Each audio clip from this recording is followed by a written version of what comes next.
जीवन हमें एक मौका देता है, इसलिए जब भी सही कॉलेज चुनने का समय आए तो सिर्फ मंगलायतन यूनिवर्सिटी आपके बेहतरीन भविष्य और सर्वांगीण विकास के लिए। 4000 किलोमीटर हैं, 4000 किलोमीटर चाइना ने ले लिए हैं और हमारे फॉरेन सेक्रेटरी उनके एम्बेसडर के साथ केक काट रहे हैं। 20 जवान शहीद हुए थे, उनकी शहादत की सेलिब्रेशन हो रही है केक काटकर। अब हम नॉर्मलसी के खिलाफ नहीं हैं, मगर नॉर्मलसी से पहले स्टेटस को होना चाहिए। हमारी जमीन हमें वापस मिलनी चाहिए। We should get our land back. It has also come to my notice that the Prime Minister and the President have written to the Chinese.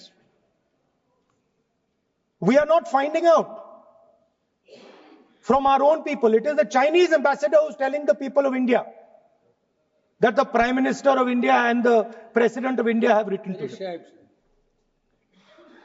Foreign policy is about managing the external countries.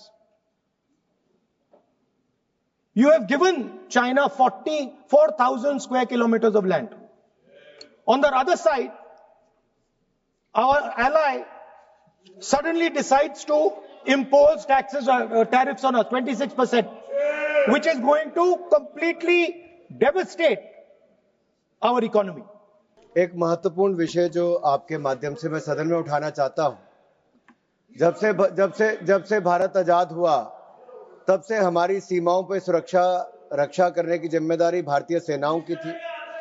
ऐसी कौन सी मजबूरी थी जब excise चीन का area किसके समय वो चीन ने हथिया लिया? किसकी सरकार थी? कब हिंदू चीनी भाई भाई कहते रहे और पीठ पे छुरा घोंपने का काम किया था? किसकी सरकार थी? कौन वो नेता थे जो डोकलाम की घटना के समय चाइना के अधिकारियों के साथ चाइनीज सूप पीते रहे और सेना के जवानों के साथ जाकर खड़े नहीं हुए? वो कौन सी फाउंडेशन है जिसके चाइना के अधिकारियों से पैसा लिया गया और आज तक जवाब नहीं दिया गया? क्या राजीव गांधी फाउंडेशन ने वो पैसा लिया था? तो क्यों पैसा लिया था? किस काम के लिए पैसा लिया था? आज मोदी जी की सरकार में हम ये कह सकते हैं, डोकलाम की घटना के समय भी मुंह तोड़ जवाब दिया तो भारत की सेना के जवानों ने चीन के सैनिकों को दिया है। प्रधानमंत्री जी स्वयं सीमा पर भी गए, सेना का मनोबल बढ़ाया। रक्षा मंत्री जी गए, 1 इंच जमीन भी भारत की कोई नहीं हथिया पाया तो भारत की सेना ने वो करके दिखाया, तो मोदी सरकार में करके दिखाया है।